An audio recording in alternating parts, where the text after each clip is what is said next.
Welcome to Regulate Tech. This is our 8th episode of 2022, and we've got a special treat for you. We're going to dig into a bit of news, the Online Safety Act bill thing. Bill at the moment. Bill has been recently published, and our own Richard Allan has read it deeply and with great joy. And so we're going to talk about this. But before we do, let's talk a little bit about the antecedents. We talked about it in a previous session, but we should set the stage. We should sort of give people an idea of what's going on here.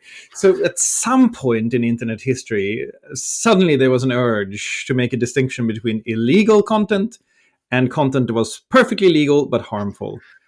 When did that happen, and what's going on here? Yeah, so I mean, the history. So this bill is being sort of touted, and I'll sound effect flick through 213 pages of it. There you go.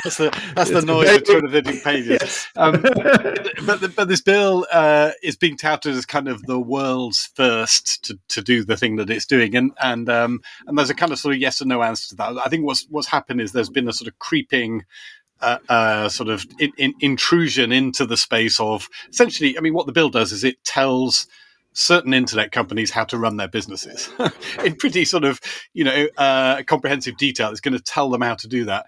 And that's a sort of culmination of lots of different attempts to do that.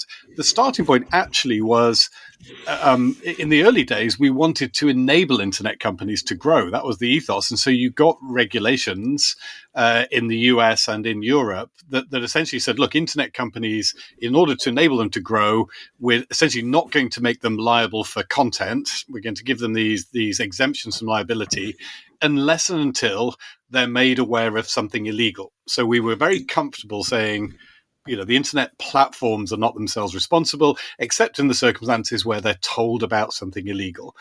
And in the US, we had the CDA 230, and exactly. In Europe, it's called the e-commerce directive. Yes, yeah, and so we've got that sort of status quo. And then what happens over time is, there are genuine public concerns about some of the content on services. Sometimes that's about stuff which is illegal. And so we've seen a general sort of tightening up. And you've got something like the Network Enforcement Act in Germany, which has been there a few years now. And the Network Enforcement Act sort of took us one stage further, and it told internet companies, again, how to do their business, but only in respect of content that was actually illegal in Germany. So the Germans were saying, look, you're allowing too much illegal content, so we're going to tell you how to handle that illegal content. But it didn't take the next step that you just described of sort of going beyond illegal content into content that is harmful but not illegal. And that's actually quite a big bucket of content, because certainly in most countries that respect human rights and freedom of expression, the definition of what's illegal speech tends to be actually quite narrow. And there's a lot of stuff that people don't like or that they feel is harmful that will certainly not be illegal. I mean, for example, in most countries in the world, lying is not illegal, and therefore fake news is not illegal.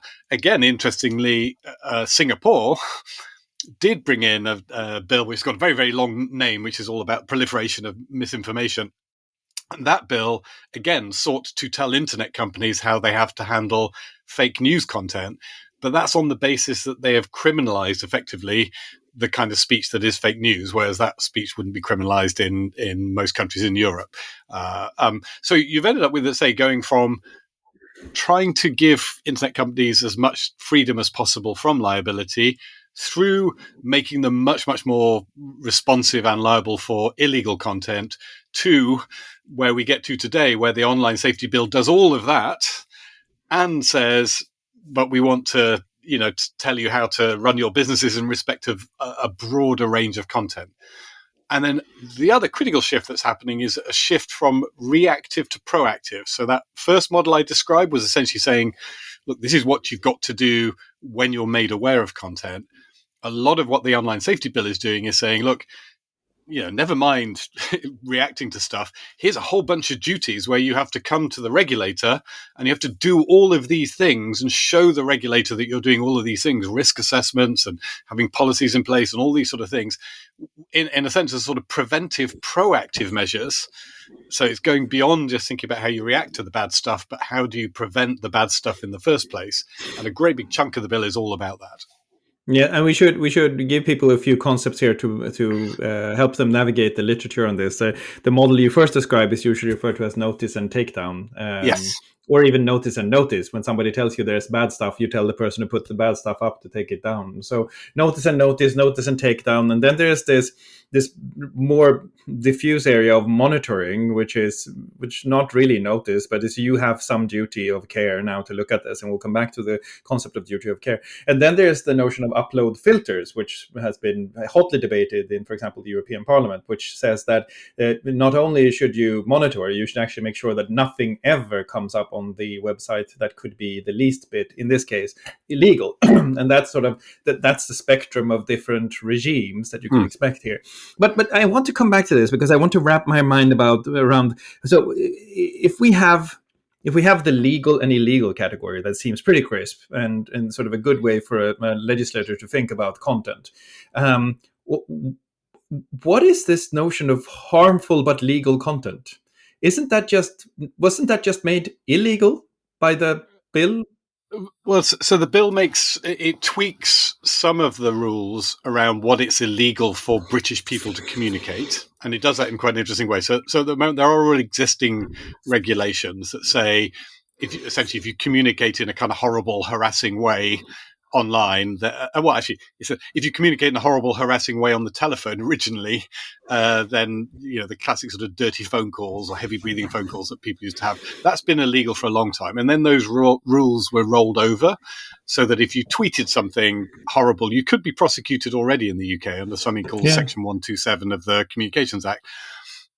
That law is actually pretty inadequate. It's a pretty bad law. And so in this bill, they tidy that up and they try and create some new offences which do sort of change and in some cases expand what's illegal. So, for example, there's a specific offence now they're talking about, which colloquially are known as dick pics, but the sending off photos of your genitals to other cyber people. Flashing is how it's in the explanatory notes. And then the three other categories are worth mentioning. It's harmful communication, false communication, and threatening communication. Those are the categories you're thinking in, right? Exactly. And those are the ones which, in a sense, are tidying up this sort of very catch-all provision that we had, which was not very good and was used. I mean, again, very famously, there was a case where somebody was going to an airport in the UK and Fog, I think it was, closed the airport, and they tweeted, "Oh my God, the airport sort of closed again. I could bomb them all." Something like that, which is patently a joke and ridiculous, and they ended up getting prosecuted, and these are quite a heavy offence, and it sort of went backwards and forwards. And I think that led people to say, look, this very sort of generic offence, because if you read it, it sort of says anything that could be alarming to anyone, is illegal if you communicate it. And so you look at that and you kind of go, no, it needs revising. So there was a law commission in the UK. There's a body called the Law Commission, which is meant to be less political and more giving expert legal advice. And the Law Commission looked at these offences and they produced a report. And essentially the government said, look, we'll wrap those requirements in here. So the government is tidying up and to a certain extent extending what is illegal, in some cases making it slightly narrower, and in other cases making it broader, because there's some new kinds of illegality come in. But we're still left with a whole bucket of speech which is not clearly illegal. I mean, if you just take something like hate speech, which we sort of think of as a concept, but using offensive language about an ethnic group or a cultural group or religious group, it is not clear whether or not it is illegal to do that. Normally in the UK, for that to be illegal, there's quite a high threshold, and you would have to be directing at people really in a very specific context. And there have been cases where far-right leaders have gone to court and they've been accused of criminal hate speech, and it's turned out not to be criminal hate speech. And so that's the sort of thing they're thinking of when they say harmful. It is, you can certainly say it's harmful. You can't necessarily say it's illegal. Or again, another category of content that's very sensitive, very challenging is around self-harm. The encouragement to self-harm is not necessarily illegal today under UK law, but is clearly going to be harmful. And within that category, there's sort of again, a very broad spectrum from, advice on very dangerous anorexic diets through to, actual exhortation to suicide. And there's a very broad spectrum there. A lot of that will be harmful, but not necessarily illegal. So there seems to be the parent paradox of saying that we will now have a law around stuff that is not illegal but harmful that will make it illegal to not do certain things with the harmful content.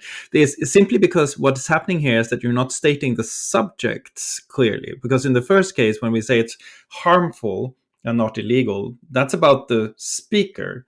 But when we then sort of regulate it in the law, that's about the platform. So there's an old concept in intermediary liability, or concept sort of this idea of making available. Is it around the making available that we're now regulating rather than around the speaking as such? Is there a distinction there that is meaningful? Yeah, I mean, the key to the services, it's worth, again, just talking about scope here. So what they're trying to bring into scope are, firstly, search engines. And so search engines arguably are making stuff available. And again, they have an interesting definition. Lots of this bill, it's 213 pages with lots of definitions. You keep having to jump from clause 23 to clause 186 to get the definition, and you go bouncing around within it. And actually, people are looking at that. I'd recommend the explanatory notes. There are a set of explanatory notes that are quite good for a lot of the bill, although in some places they leave a little bit to be desired. There's one explanatory note on, I'll read this out because it's fun, clause 186, functionality. The explanatory note is, this clause sets out the meaning of the term functionality. So it's sort of, you really have to kind of dig into it with kind of fine-tooth comb. So they talk about search engines, and they define a search engine or search service as a search engine which allows you to search some websites or databases. And so it's not just about the sort of Googles and people who try and index the whole web. It's if you allow the search of more than one. They have an explicit exclusion that says, look, if you only search one website or database, you're excluded.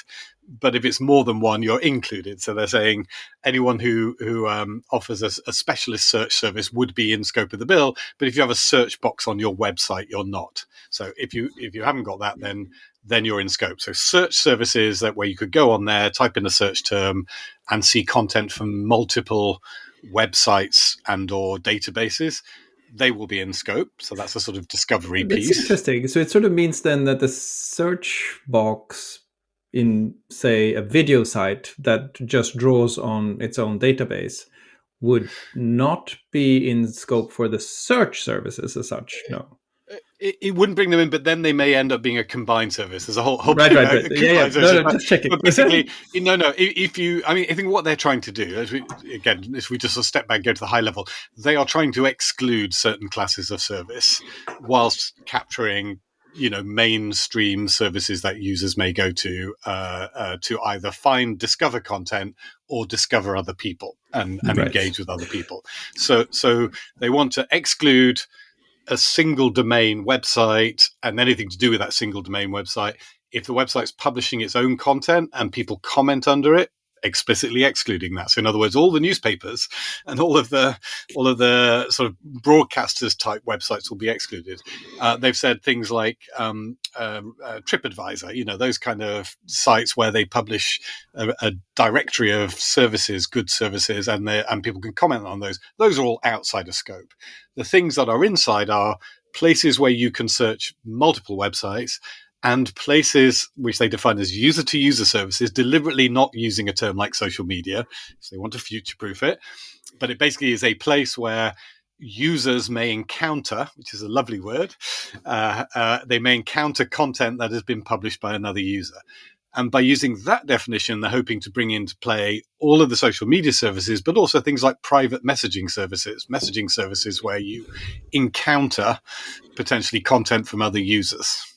So if we state the sort of strongest possible explanation for why this bill exists, it's because they realize that although there is a lot of speech out there that is not or should not be illegal, it was fully legal, it can still be harmful. But that quality of that speech becoming harmful is associated with a certain set of services. If it's in those services, it can actually acquire a harmful nature such that regulation is required.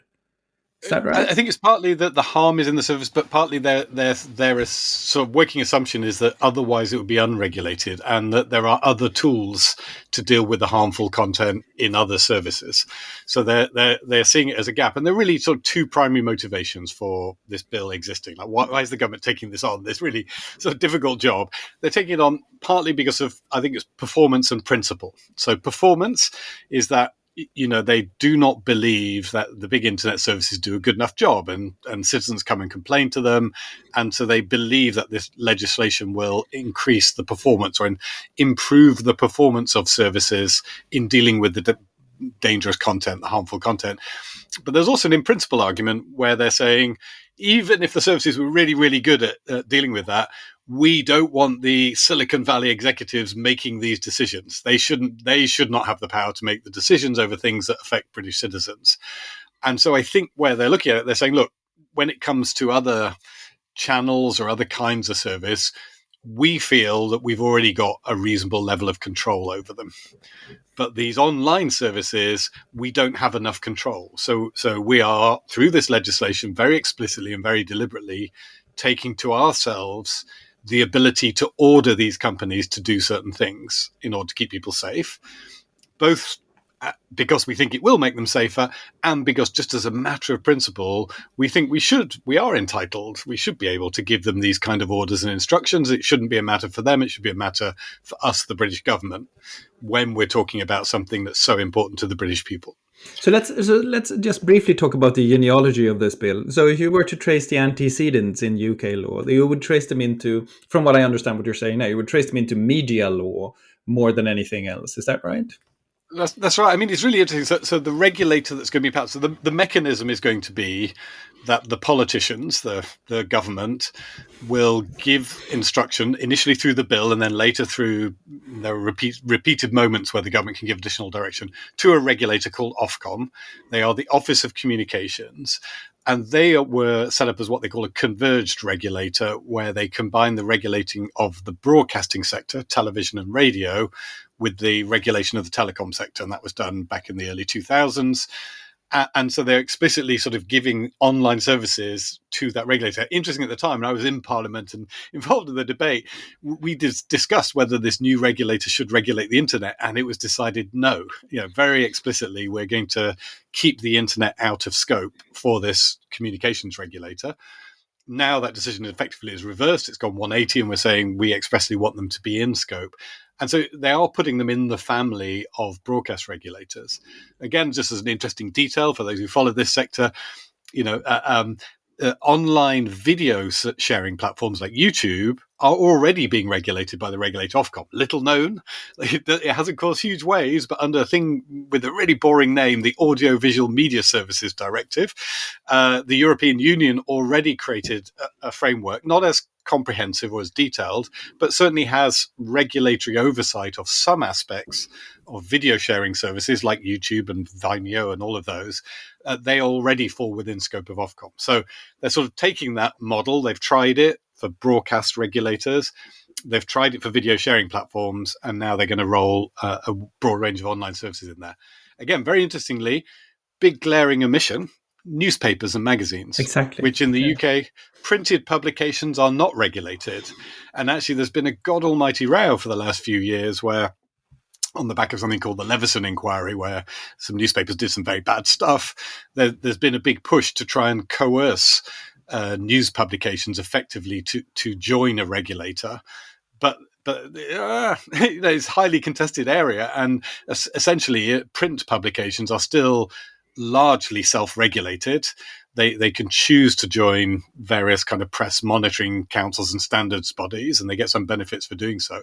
But Ofcom certainly doesn't regulate anything to do with the printed media, and they would be horrified by the idea they would have a regulator. It does regulate TV and radio broadcast media, and that's been quite established for some time. And the extension then is, if we sort of look back at this, it reminds me of Ethel de Sola Paul's 1984 book about the future of the internet, in which he sort of says that the convergence will lead to a situation where you not only have broadcast, which is one-to-many, or telephony, which is one-to-one, but you'll have many-to-many regulated under, for example, telecoms regulation. Or he's sort of more pessimistic. He essentially says it's going to be the lowest common denominator or highest common denominator, depending on your perspective, and that you'll have that regulation apply to all of this sector. So we trace this back in history. We find that it is related to media law. It extends media law, and essentially this is media law winning over early internet legislation, the intermediary liability provisions in the CDA 230 and the e-commerce directive. So media law is taking over, and is this, in a sense, the internet arriving at its destination as a full-blown medium recognized by the state as such and regulated as such? I think to a large degree, I mean, the rationale is the same. Although obviously with broadcasting, you had a dual rationale. I think one of the rationales for TV and radio regulation is that spectrum is scarce, and there's only so much spectrum you could allocate for. So you only had a limited number of TV stations and radio stations, and you had to decide who would get that precious resource, and that resource was owned effectively by the state and then given out with license conditions to individual providers.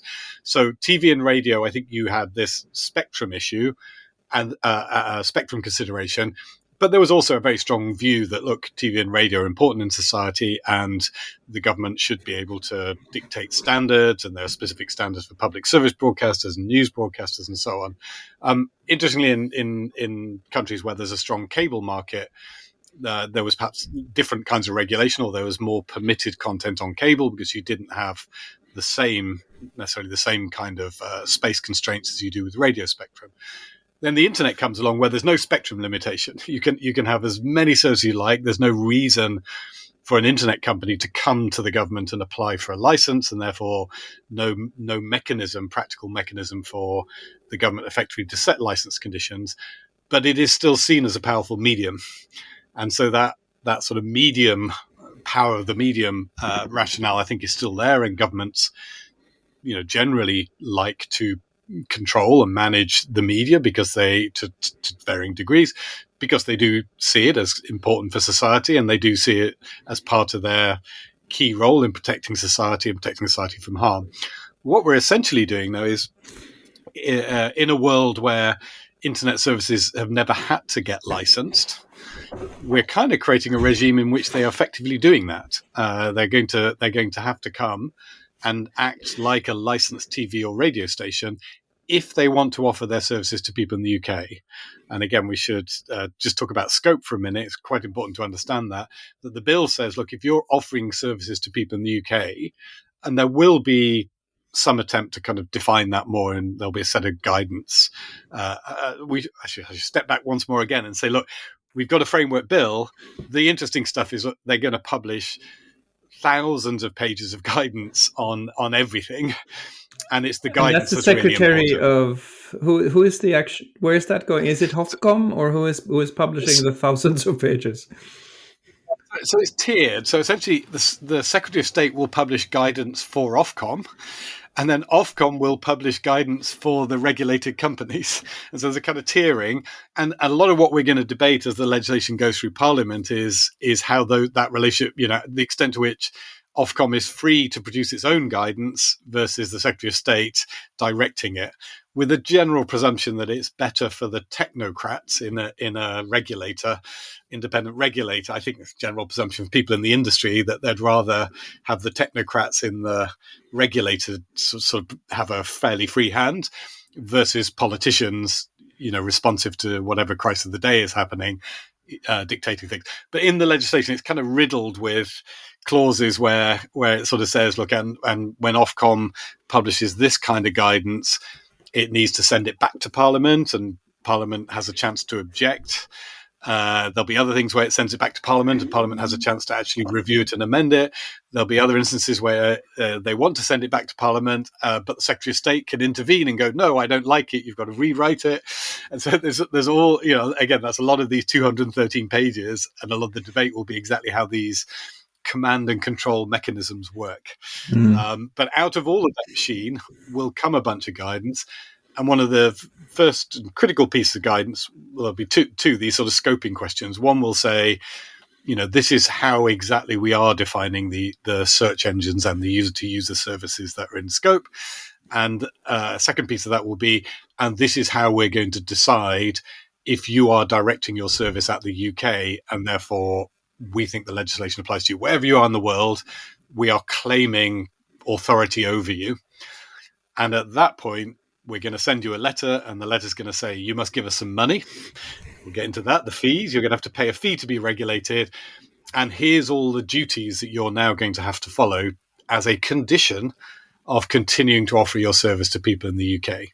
So it's kind of a de facto way of licensing global internet services for use in the UK. It's not, it's not your sort of classic formal licensing regime, but if Ofcom spots that you're offering your service to people in the UK, it's going to send you the notice asking for money and telling you what you need to do. And if you ignore it, then you ain't going to be able to operate in the UK. You're actually going to be in potentially quite a lot of trouble under UK law. And so at that point, either you decide to play the game and say to Ofcom, yes, here's some money and I'm going to do all the things you tell me to do, or you decide to cut your service off from the UK and you put in place what they call a GeoIP block. You say, if user tries to connect from UK, say, no, I'm not going to offer my service to you. Or you just carry on doing it and, stick your thumb up at Ofcom and just ignore them and take the risk. Those will be your kind of three choices wherever you are in the world. So you said repeatedly that this is for the companies. You're regulating the internet companies. You're licensing internet companies, and that the companies are sort of required to do a lot of different things. But at the end of this, it's about people, about the citizens or users, as we unfortunately call them, and it's user to user services. So how does the bill think about, what's the framework in which the bill thinks about the impact on the individual's right to speech? Because that seems to be, I guess, there has to be an indirect effect, at least, on the individual citizen. And I can see why it's sort of, is this a conscious choice as well, to sort of regulate the companies, because everyone is okay with regulating companies and you don't have to have what could be a more complicated discussion about individual speech? Or how does that? Yeah. Because that seems to me to be under discussed in our discussion so far. That's right. No, I mean, apart from the new offences, which are regulating British citizens, and I just to say a tiny little quirk on that, because it's really interesting to note, is that, again, who's affected? So these new offences of sending harassing communications or sending cyber flashing, all these things, they cover people who are habitually resident in the UK. So if you're British but happen to be on holiday and you send a harassing message, they'll still prosecute you. They'll consider the offence to have been committed in the UK. So a person who lives here, not that you have to be a British citizen, but if you live in Britain, so Nicklas, you as a Swede, if you lived in Britain, went home to visit your family in Sweden and broke one of these offences, they would still consider that you've broken British law. You don't get out of it by being outside. If you were a Swede who lives in Sweden, then no, Swedish law applies and you can't be convicted of breaking British law for doing something that is legal in Sweden. Interesting. So yeah, that's a really interesting just like little twist on that, because again, there were a few cases where people have sent messages. They actually came to court and they sent harassing messages. It came to court in the UK. It turned out that they were on holiday in Spain or wherever at the time. And that was a defense in court because they had not been breaking Spanish law and they're being prosecuted under British law. Now the bill tries to tie it up. So primary effect on British people's immediate speech is going to be that they have to comply with these new laws if they're habitually resident in the country. On the sort of more general idea of, yes, it's sort of really, really directed at companies. We're going to tell companies in say quite excruciating detail exactly how they should run their businesses, down to things like, if you're going to run a proactive content scanning service, we're going to have a list of approved content scanning services that you can use, and you're going to have to use one of those, and we're going to send you guidance on like a whole range of different things under the legislation. Where they try and balance this up is they have these very generic catch-all provisions that say, and platforms must always respect privacy and freedom of expression. And they're going to have this very sort of, positive duty to do that. And this is the bit, again, as the legislation goes through Parliament, we're really going to have to dig into, because I think they're trying to eat their cake and have it too here. They want to say, privacy and security, but at some point you have to make a decision. Scanning everybody's photos is an invasion of privacy, but it may be justified because there are enough bad photos that you're trying to pull out, and the photos may be so harmful that it is justified. But you can't say, I want to have the protection of scanning everybody's photos, and I want to have the privacy of not having your photos scanned. You have to make a decision. On freedom of expression, they talk about, content of democratic importance, and then they talk about harmful hate speech. If you have a far-right group, this would be the classic scenario, that are pushing out some very hateful messaging, at some point you have to decide, is it, which is more important, the democratic importance that this far-right group can express its views about immigration and other things and be out there, or protecting people from the hate speech they're propagating? You can't, there isn't, I don't think, a Schrodinger's social media where the content both exists and does not exist. You've got to decide and make a decision. And I think this is really going to be the interesting area as we go through the legislation, to try and put some flesh on the bones of this idea of, maximize protection, maximize freedom of expression and privacy, because they're going to come into conflict. It can't be costless. It's sort of to some degree, it's a zero-sum game. You have to give or take on some side in order to get it to work, right? So it does have an impact on individual speech. It does have an impact on speech being, or some kinds of communication at least being criminalized. But why don't you just give us a couple of highlights of what are the provisions in the bill? Let's start with a few of them that you think will be where, if you were sort of and one of the larger internet companies looking at this right now, what would your concerns be? Where would you sort of go this will be really hard? Yeah. So I mean, I'll actually start with the one that I think is most positive, and I've been advocating for, which is that platforms must carry out risk assessments for the kind of harms that they're likely to face on their platforms, and that could be generic harms, or if they offer services to children, specific harms for children. And those risk assessments should be shared with the regulator and form the basis of a sort of action plan, effectively, to deal with those risks. Personally, I think that's super positive. It is really, it's sort of, I've felt frustrated over time that I know that services, you and I know from being inside, they have really good people, really expert people who spend a lot of time worrying about the risks on the platform. But they're very reluctant to share those for obvious reasons. It's sort of pointing to the bad stuff. It's likely to happen. The famous Facebook whistleblower, the Frances Haugen stuff, sort of showed, in a sense, or reinforced that fear that platforms have, because she released into the public domain a lot of material that was about risk assessments. It was immediately taken in a very negative way and used back against the company. So there's been this, real gap between people doing risk assessments inside companies and public discussion about those risks in a constructive environment. So I think having the companies do risk assessments and talk to a regulator like Ofcom, who we should say have a great reputation as being a very smart, very creative regulator, I think those conversations are going to be really good for the public and they're going to make a real difference. That's perhaps the most positive aspect of the bill. And if nothing else, and we're almost a bit stuck to that, I think that then the bill would sort of make huge progress. So risk assessments, those kind of conversations, great. All the big internet companies are going to do that properly because they're not stupid. It may be an issue for some smaller internet companies, or particularly ones who think, I don't have a presence in the UK, it doesn't apply to me. And that may be some friction there. So that's great. One aspect that people are talking about as challenging, but I think maybe oversold, is that the bill does have some provisions for criminal sanctions for executives. And people got very excited and gone, well, this means we can put Mark Zuckerberg in prison when Facebook takes my content down. And, but actually that's oversold. If you look at the detail says, there are some criminal sanctions essentially for non-cooperation and or lying to the regulator. So if the regulator ask you for information, they say, can you come and share with me information about a particular thing that's happening on your platform? And you kind of go, screw you, Ofcom, I'm not going to talk to you.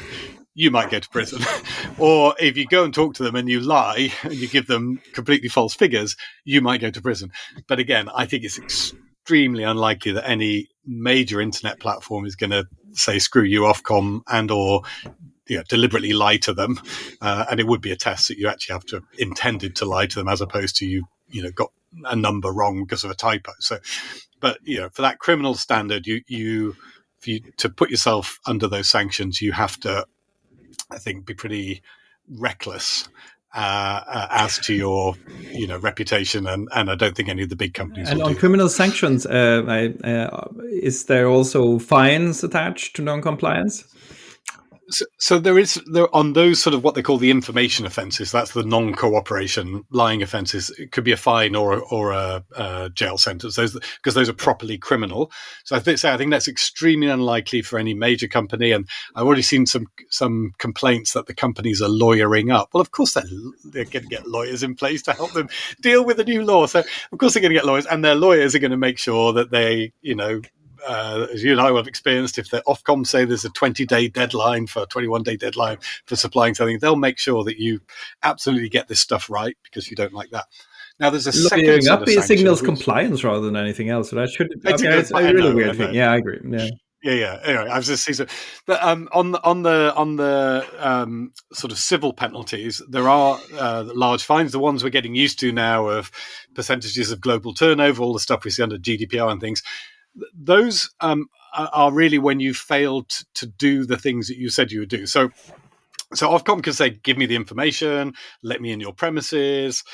There's a whole sort of disclosure set of obligations, but they also can issue a notice. And again, a bit like GDPR, if people are used to that under General Data Protection Regulation, they could look at something you're doing and they could say you're doing it wrong. Your cookie notice is the wrong color, and we're going to issue a notice saying you must change your color of your cookie notice.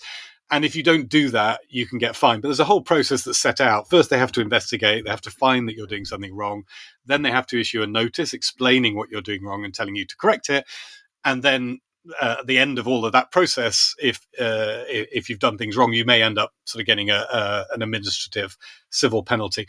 The same sort of thing would apply here. So again, I think this is more likely. I think the criminal sanctions for a big tech company will almost never kick in. These civil penalties are more likely to be levied. And I think there are three circumstances under which they could be levied. One is, and this is based on experience from privacy and other things, one is accidents. And an accident would be, for example, if one of the things that you've agreed that you'll do is have on a content scanning tool.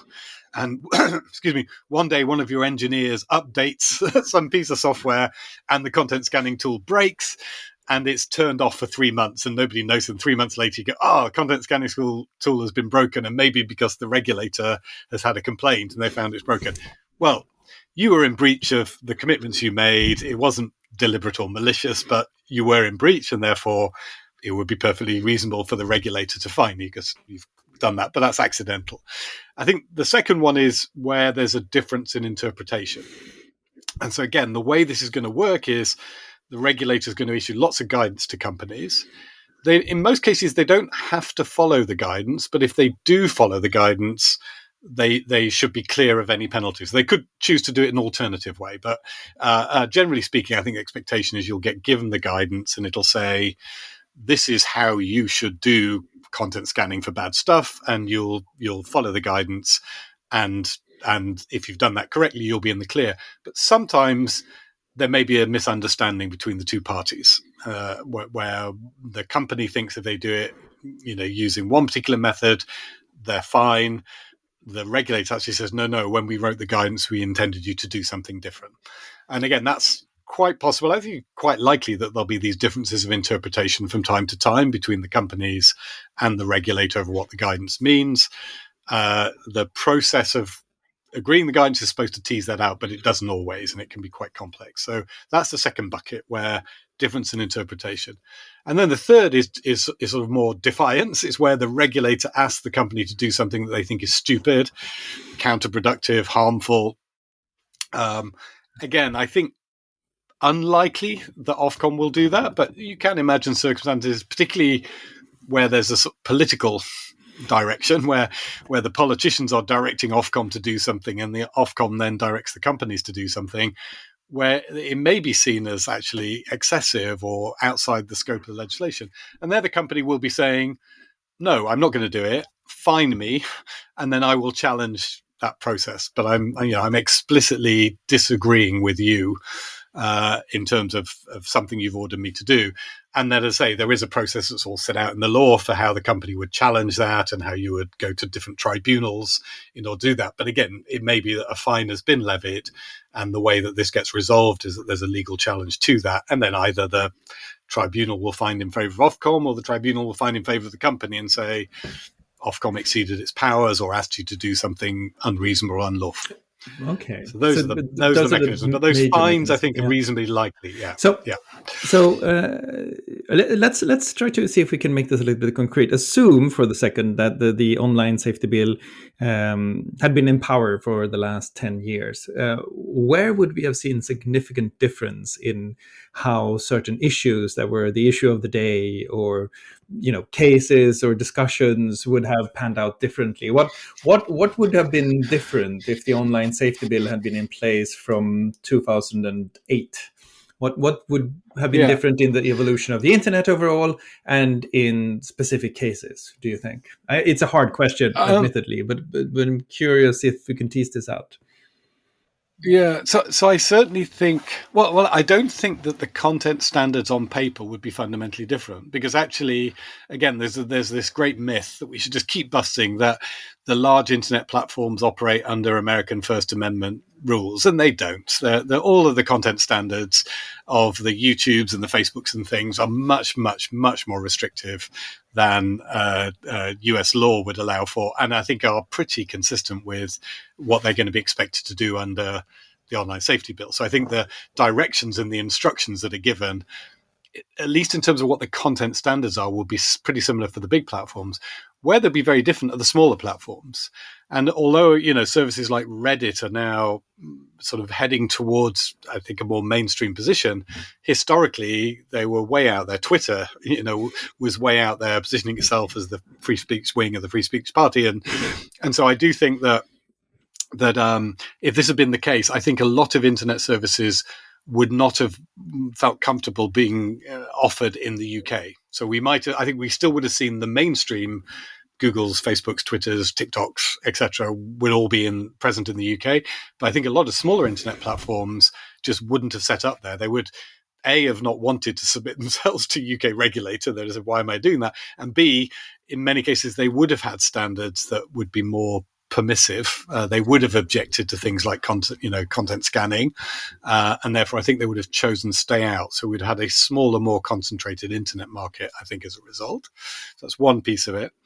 And then in terms of the actual performance of the companies, while I don't think the standards are necessarily wildly different, the scrutiny of their processes in terms of enforcing their own standards has been variable. It's been a mixed bag. And again, you and I know that companies will often put a lot of resources into areas where they feel really under pressure and scrutiny, and they will take their eye off the ball in areas where they don't.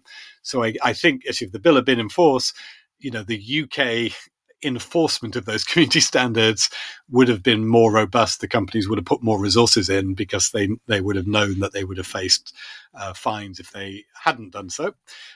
So I certainly think that would have made a difference in terms of the resources put into policing just the UK bit, maybe at the expense of other countries, by the way, but they would have policed the UK better. So you would have had more content taken down by the large internet providers and fewer smaller internet providers on the market, and that would presumably then have led to a slightly different internet. At least you would have noticed, if you sort of put them next to each other, the hypothetical counterfactual historical example of the online safety bill being in power since 2008 and the internet of today, then those are the main differences that you would point to. More content taken down by the large platforms, more sort of a better performance, to your point, and fewer small platforms choosing to enter the UK market. I think that would have been the case. Yeah. And I think that will still be the case to a certain extent for smaller platforms, but I think the net of larger platforms has grown significantly. So some of the other platforms have become more established, which means that firstly they have the resources, and secondly they perhaps are more inclined to cooperate and work with the regulator in the UK.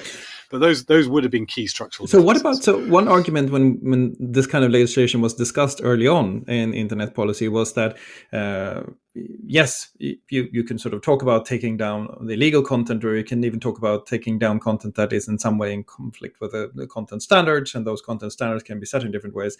But what you always end up with is this sort of shadow of a shilling effect. You will get a much less of a vibrant discussion overall, because companies would not be incentivized to allow for that. As soon as you sort of get close to an edge case, if you have massive sanctions and possibly you're possibly thrown in jail, although highly unlikely, you're going to be much more restrictive.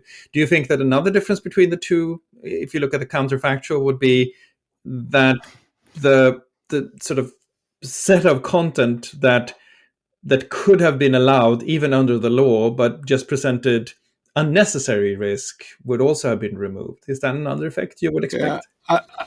Well, I think this is going to be crucially down to the guidance that Ofcom issues. So one of the examples I've used when I've been talking about this, which I think is really important, is that we have prominent anti-vaxxers in the UK, as I'm sure every country does. And there's a guy called Piers Corbyn, and he's out every week, demonstrating. He's the brother of the guy who used to lead the Labour Party, and he's out every week demonstrating very high profile anti-vax stuff, conspiracy theory stuff.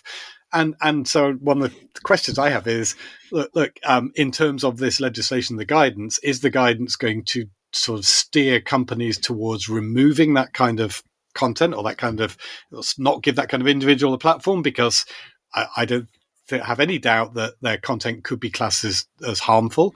If it discourages people from taking vaccines that are going to save their lives, that seems pretty harmful, robustly within the harmful bucket. But it's also content of democratic importance, which is the other language they use. And he's entitled to his freedom of expression. And, he is contributing to a political debate representing a reasonable constituency in the UK who agree with him and think that the COVID stuff is all oppression and made up. So which of those takes precedent? I'm really looking forward to seeing the guidance that Ofcom will issue in areas like that, because that's crucial. They could issue guidance that says, look, if in doubt, if you want to protect people like him and you want to protect all the crazies, and other people come and complain about the fact you've given protection to all of these people, we Ofcom are not going to penalise you. We're going to say, well done, you protected content of democratic importance, and we're going to tell all the complainants there's nothing to see here. Or if they say, look, if people come to us and complain about that stuff, we're going to come after you and say, why aren't you doing more to protect people from harm? Then the platform's obvious response is going to be, well, I'll just take down more and more of that stuff. So I think it's crucial, the guidance that Ofcom gives. If Ofcom says, if in doubt, take it down, that's what the platforms will do, so they don't want to get fined.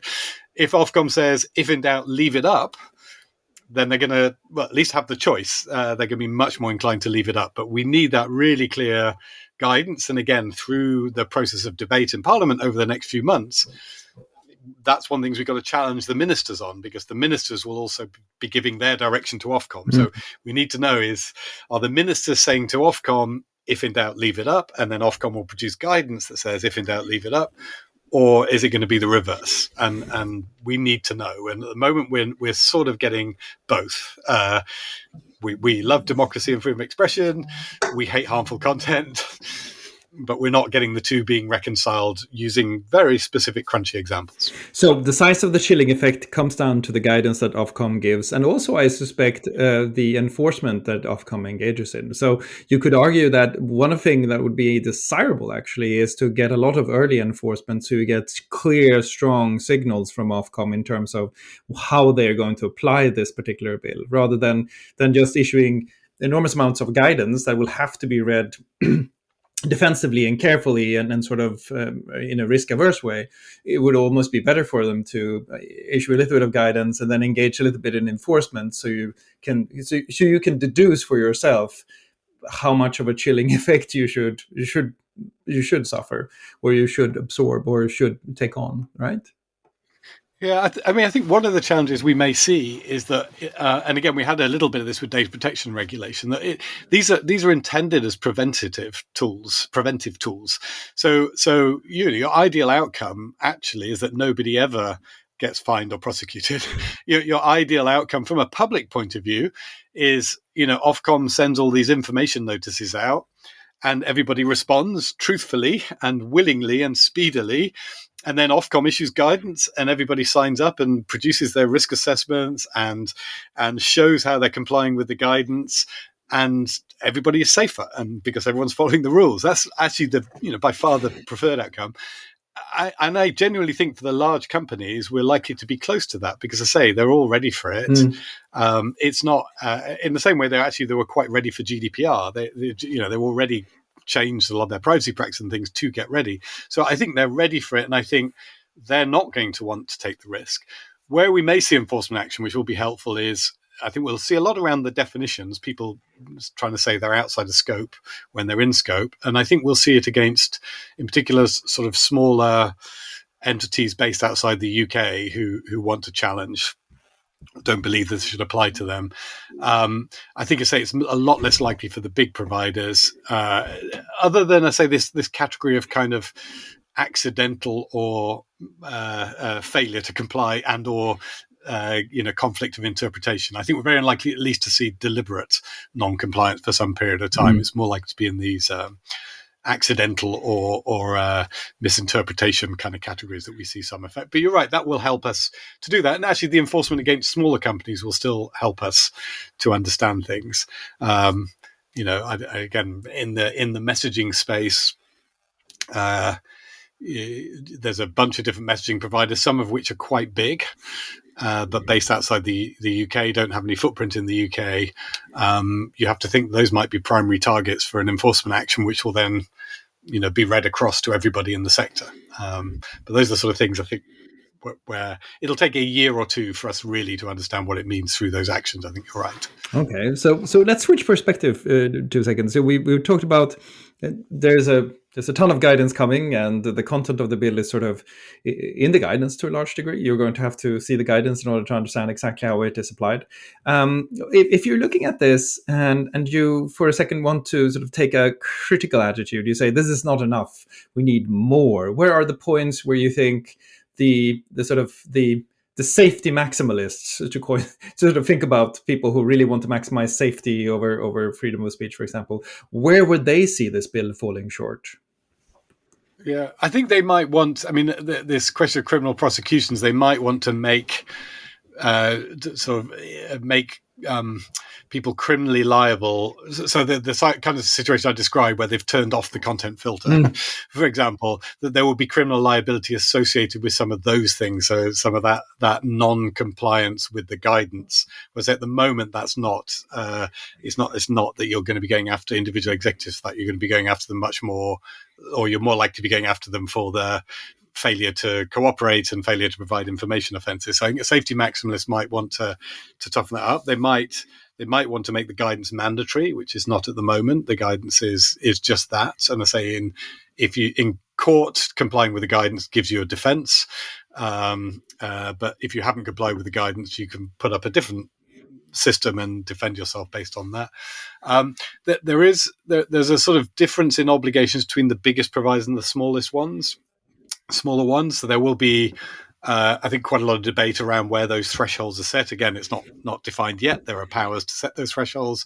But again, if you're a safety maximalist, you might reasonably say, look, there's quite a lot of harm can happen in smaller platforms. You might disagree with where those lines are drawn between the extra obligations of the bigger platforms and the smaller ones. There's quite a lot of debate in the bill around age, or rather than age. There's age verification provisions which apply to pornographic sites, but there's also identity verification provisions. And here they've gone for. I'm reasonably comfortable with a bit of a fudge where I think they saw requiring identity verification for user-to-user services as a step too far. And I think they're right. There'll be a lot of freedom of expression people, including people in the government party here in the UK, who oppose identity cards, for example, who would say, no, you shouldn't have a digital identity card and require people to do that. But what they've said is companies must put in place a mechanism to enable people to verify their identity, and to enable other users to reject content from people whose identity has not been verified. Oh, so you should be able to go to Twitter and just follow the people with the blue check marks. Yes, yeah. So you must offer, Twitter example is a good one. You must offer a blue check mark system, and you must offer the users the ability to exclude everyone who hasn't got a blue check mark. Which so arguably Twitter already does, because you don't need to follow people who don't have the blue check marks. It's up to you, right? Yeah, but I think they'll want a toggle, a switch to say nobody's not blue check mark. And I think this has actually come directly from instances on Twitter where, in particular, sports players have been abused on racial grounds on Twitter. And so I think that's again, when you look at a piece of legislation, you can always see the origins and things that have happened. Yeah. And in that case, I think they've learned from that and said, look, I think it's a particular Twitter issue, because although it's an issue on Facebook, people are anyway much more within social circles of people they know in the real world, and therefore their identities are verified. I think this will be a challenge for Facebook to implement, because they don't traditionally require most people to verify, and that's say the verification is much more, I know you, you know me, and we make friends on Facebook. Twitter, where it's a much, much broader audience, this blue tick, not blue tick thing is going to be in place. And anyone who offers a user-to-user service is going to have to come up with something. Again, what the threshold will be defining guidance. Well, that's another area where I think. But you could imagine, for example, the site like Facebook just saying that if 10 of your friends really say that you are you, then that's enough for them, because that's a kind of verification, almost like a PGP, like I sign your key, and the more people who signs your key, the more trust you accrue over time. Exactly, and if the regulator allows that, so again, this comes back to the guidance. I assume that's the conversation they'll have. Will the regulator allow that?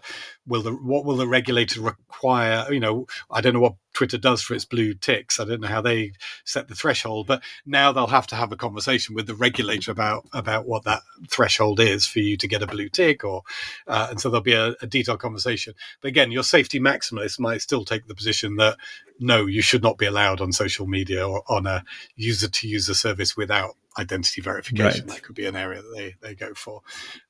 There's a provision in there which is about making platforms more responsible for dealing with fraudulent advertising. So advertising associated with particular offences under financial services law to do with fraud for financial gain. And there, the platforms will be given new duties, again, under guidance as to how they have to prevent that advertising getting pushed out on the platforms, again, based on a very high-profile case in the UK around a financial expert called Martin Lewis, whose identity was effectively stolen and used in fraudulent ads, and he's been running a campaign, and now they've accepted that. But again, I can imagine a safety maximalist saying, let's roll it out to much broader classes of advertising, not just financial fraud, but a whole range of other products. So plenty of scope. We should actually talk about the money for a minute. Yeah, let's talk about the financial impact analysis and what that says. I'd love to hear more, and I suspect we'll come back to this, by the way. So do not despair, people. Yeah. You'll get more online safety bill even after this session. But we should first let's dive into the financial impact analysis. Close on money. But if you want to have a look at it, the impact assessment is great because it gives you quite a lot of detail. For example, it tells you that the government believes that 25,000 services, I think it's 25,100 services, will be in scope of the legislation. So that tells you it's not every service on the internet, but it's still quite a sizable community. And it's not just Facebook, Google, Instagram, TikTok, etc. It's 25,100 is their best estimate. And then it tells you that the total costs are going to be about £300 million a year, British pounds. So that's what 400 odd million US dollars per year for the government, right? Because we're no, $400 million per year for the companies to do their compliance for those 25,100 sum total. Yeah, they're going to end up spending $400 million US dollars per year. And for the cost of the regulation itself, the regulation will cost the government nothing because the companies will pay for it. And it estimates that the fees that they will pay will be £30 million a year. So that's about 40 million odd US dollars. £30 million a year will go from the companies in these fees, which will, Ofcom's, another bit of guidance is going to be Ofcom publishing how it's going to create the formula for the fees. And it does this for the other sectors it regulates. And that formula will be partly based on worldwide revenue, but Ofcom has the freedom to include other factors as well. So they'll come up with a formula, they'll charge the companies. You can expect Google, Facebook, etc., to be paying potentially several millions of pounds. And then a long tail of companies paying, I don't know, 50,000, 10,000, 5,000 pounds, whatever it's going to be. That will add up to 30 million pounds, which will allow Ofcom to hire dozens and dozens of people. Actually, they'll have a unit of several hundred people monitoring the companies. Again, to give you a sense of scale, the money they'll get for regulating the online sector is going to be more than they spend in total on regulating TV and radio today. So they'll have a bigger unit regulating online than TV and radio. And that's all going to be funded by the companies. So just in terms of comparison, how large will this make Ofcom vis-a-vis, say, CMA or any other agency? Will it? I actually don't know the size of the other agencies. I need to look those up, but Ofcom would be a pretty big regulator. I imagine they'll add potentially a couple of hundred more people onto their roster.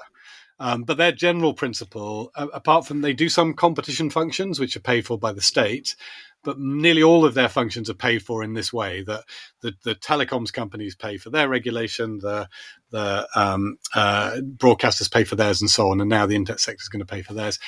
The regulation, actually, just as you mentioned that, the model I think that is closest to this, rather than broadcasting regulation, is actually to think of financial services regulation.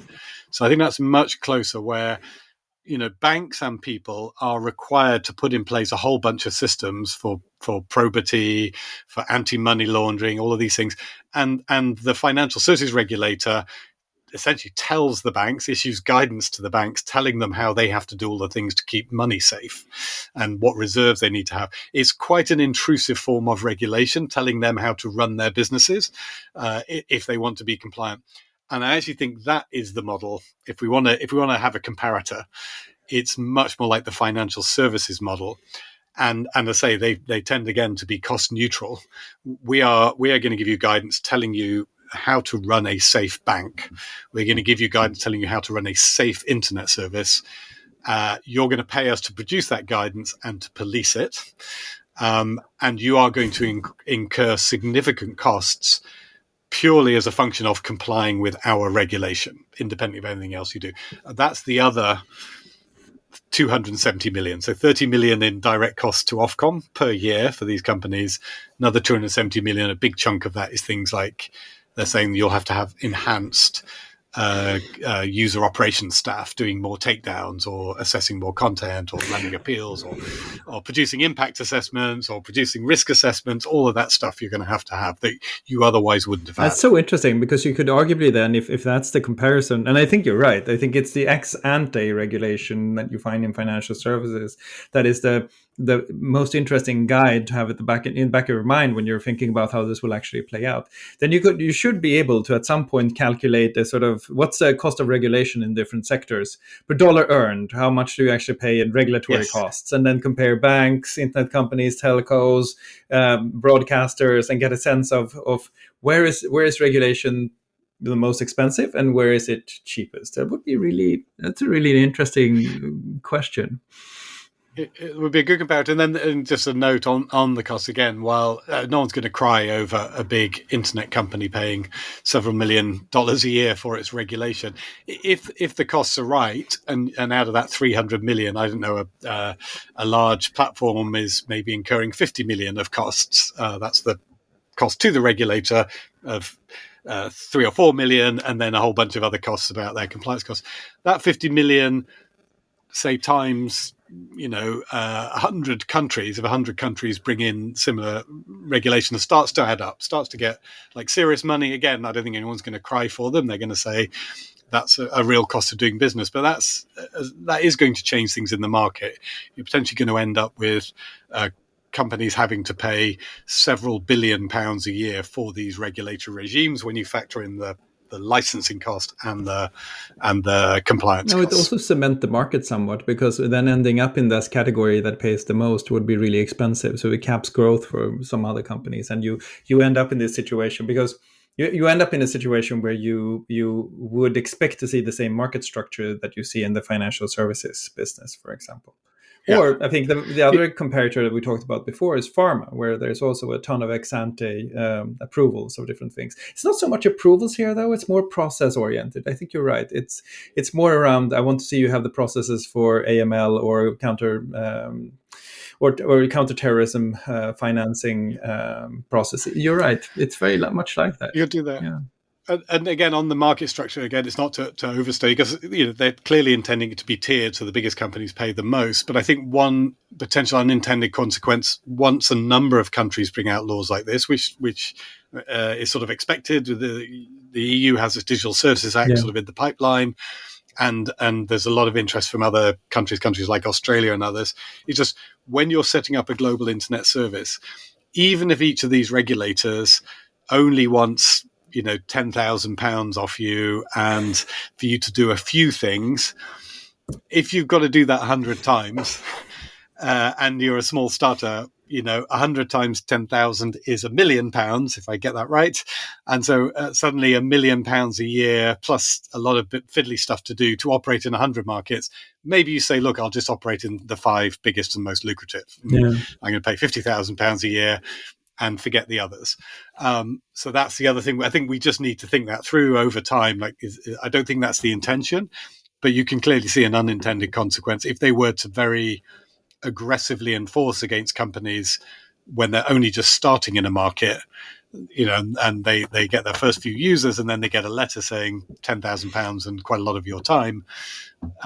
We'll have to see whether the reaction is, I'll just focus on the big markets. It should almost be like a tenure thing where, if you have been around for 10 years, we'll have this discussion, but otherwise you have a chance to grow. Otherwise, you're sort of eliminating a large part of the advantage of the internet, which is this sort of innovation without permission thing that has allowed. Again, I think there is, I think there is freedom of legislation for them not to do that, so they do have the freedom to exclude people.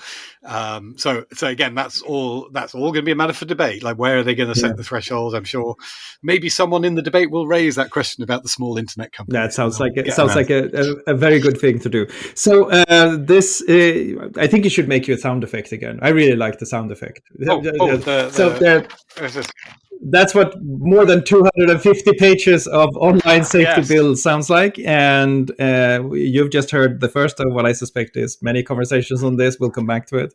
And I hope that you enjoyed it. You can find the podcast on Richard's website, which is www.regulate.tech. And we hope to have you with us next week when we are talking about something completely different. Take care.